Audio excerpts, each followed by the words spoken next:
Hello and a very good morning to you from one of the UK's premier theme parks, Thorpe Park. And I'm here in the sunshine, in the British summer, to answer the question, is Thorpe Park worth the money? Let's find out. From medieval pleasure gardens to Disneyland, theme parks have been thrilling crowds for centuries. Thorpe Park, just outside London, is one of the UK's most iconic theme parks. Originally a gravel pit, it transformed in the 1970s into a family attraction, and today it's known as the nation's thrill capital. With record-breaking rides like Stealth, Soar and Tidal Wave, Thorpe Park has become a must-visit destination for adrenaline junkies. Let's go and see if it's worth the money. Alright, so we just got in and heading to our first ride, which is called Swarm. And it's this big tall one here, and the hope is that by heading somewhere on the far side of the park, there'll be less queues. So let's see if that happens. Now today is a Tuesday, so we're expected to have smaller queues than there would be at the weekend. But let's see. Again, we're going to find out, is Thorpe Park worth it?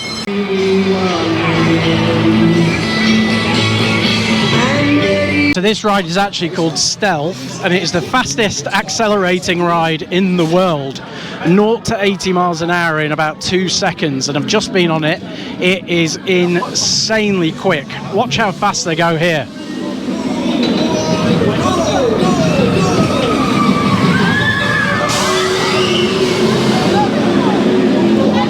And then you go right the way up there, about 250, 300 feet, and then right the way back down. And I can tell you that that was a pretty brutal way to start the day, but a lot of fun.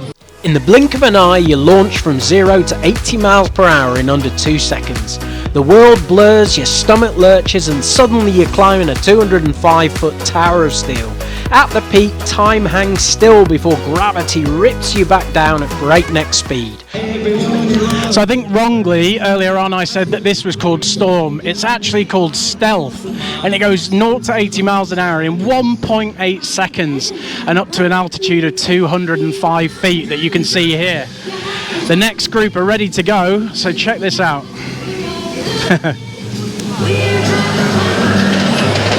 There you go, 80 miles an hour, 205 feet. And then it stops there. And I can tell you from first-hand experience that that is a hell of a ride. Next up for us was the Swarm. From the moment the Swarm launches, you're thrown into chaos. Hanging off the wings, there's nothing above, nothing below, just open air as you tear past burning wreckage and the ruins of a church spire. Every twist pulls you deeper into the apocalypse, every inversion blurs the horizon until you don't know which way is up, and then when you think you've just found your rhythm, it hits. The drop.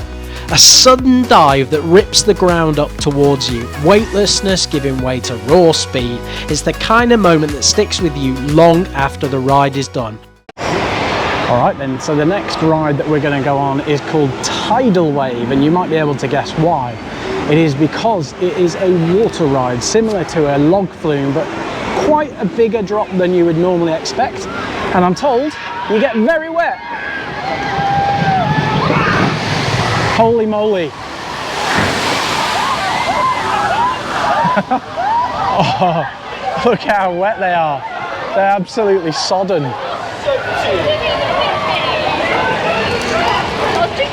Oh my God.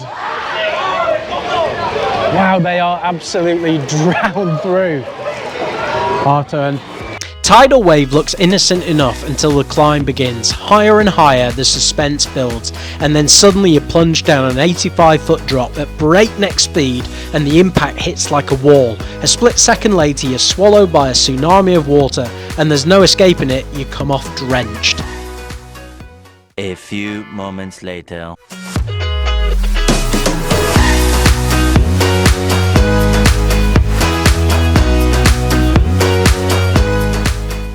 Next up was Hyperia, where it said to find your fearless, although frankly I don't know if I managed to do that. Hyperia is the highest and fastest roller coaster in the UK, so it was going to be a bit of a challenge to find my fearless. Before you even start, Hyperia puts you on edge, literally, by putting you on this inverted corner. Once you spend 30 seconds reaching the top, you suddenly drop all the way down the 230 odd feet at over 80 miles an hour into multiple corkscrews and loop-the-loops. And I have to say that my stomach didn't return for about half an hour after I'd done this ride.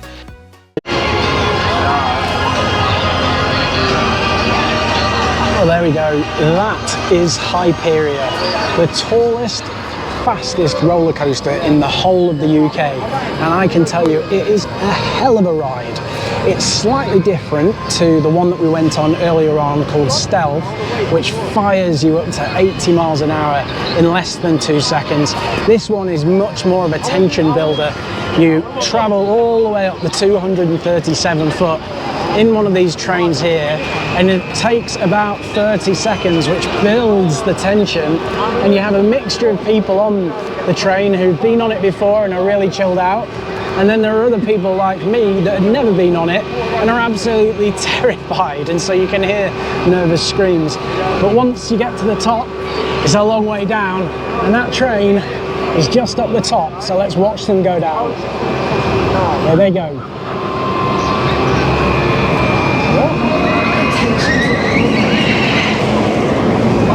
There you are, and those are shrieks of pleasure, I'm sure, and not shrieks of fear. I definitely didn't scream out of fear. Okay, so had a pretty cool morning. Spent the last 2.5–3 hours walking around the park, going on the rides. A couple of them have been absolutely amazing. Hyperia, the tallest and fastest roller coaster in the UK, and then also before that, the Stealth ride that fires you up to 80 miles an hour is absolutely bonkers. But no trip to a theme park is complete without some food and drink. So you can get food and drink from these sort of street vendor stalls, and I've chosen a falafel wrap, which was the grand total of £11. So on top of my ticket of £33, so far my total for the day is £44. Actually, I'm wrong. Add another 11 to that for car park, so £55 in total for the day so far. I'm going to get stuck into the food. There we go, there is some of the queue times now. So it is only a Tuesday, but the park is quite busy.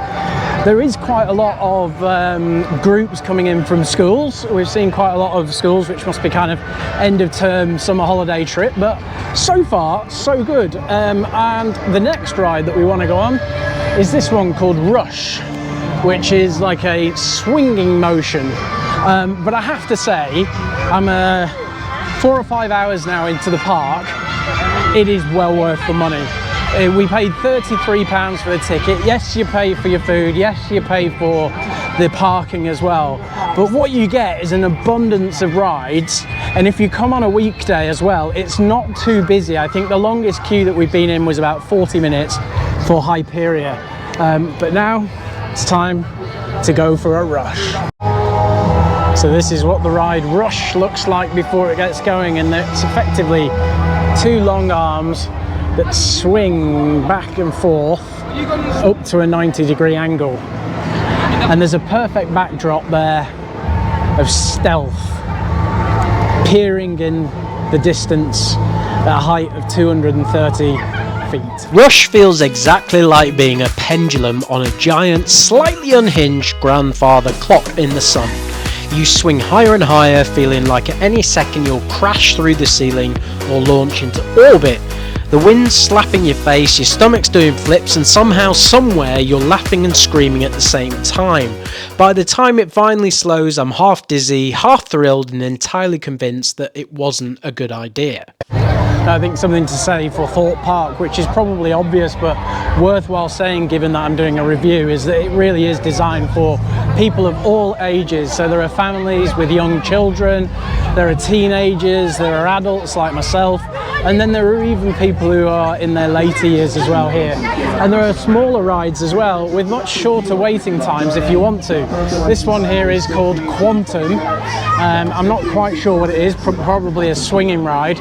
And the there is also an awful lot of bars, restaurants, places to eat up here at a place called the Dome. So in reality, for a family day out, it's great.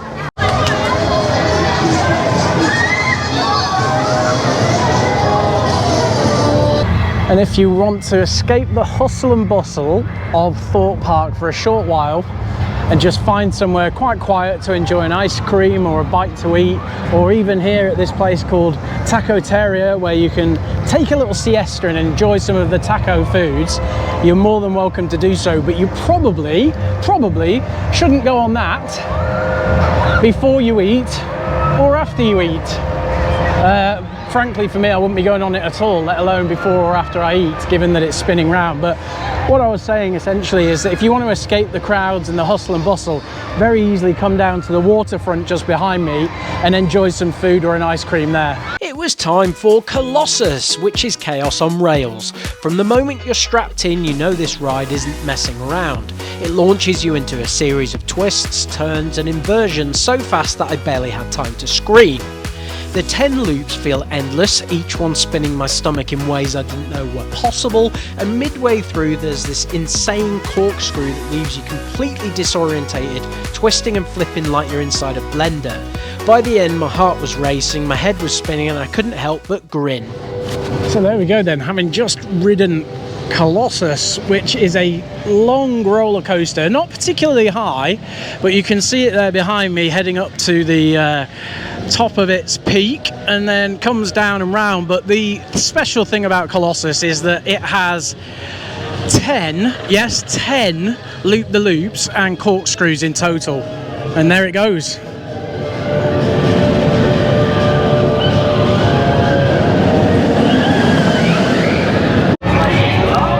So then the next ride for us is Detonator, which is quite simple in its concept and design. Just a vertical pillar, and you get taken to the top, which is about, I don't know, 30, 40, 50 meters tall.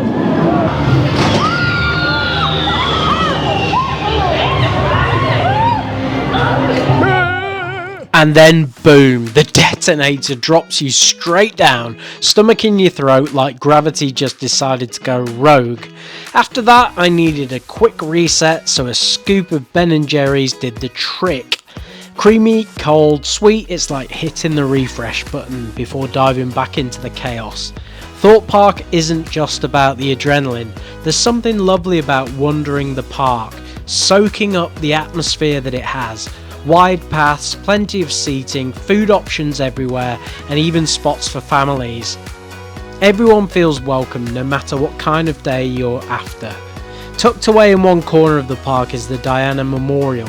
It's surprisingly peaceful compared to the rides, a quiet spot to reflect and take a moment away from the thrills.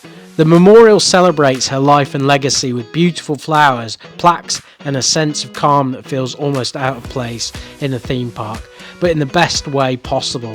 Standing there, it's a reminder of her warmth and impact. My middle name is actually William, and my mother named me after Princess Diana's firstborn son. And standing here really is a reminder of the warmth and impact that she had, and it adds a real human touch to a place that is otherwise just about speed, screams and spectacle. I always find myself lingering a little longer than planned, just appreciating the serenity before plunging back into the theme park.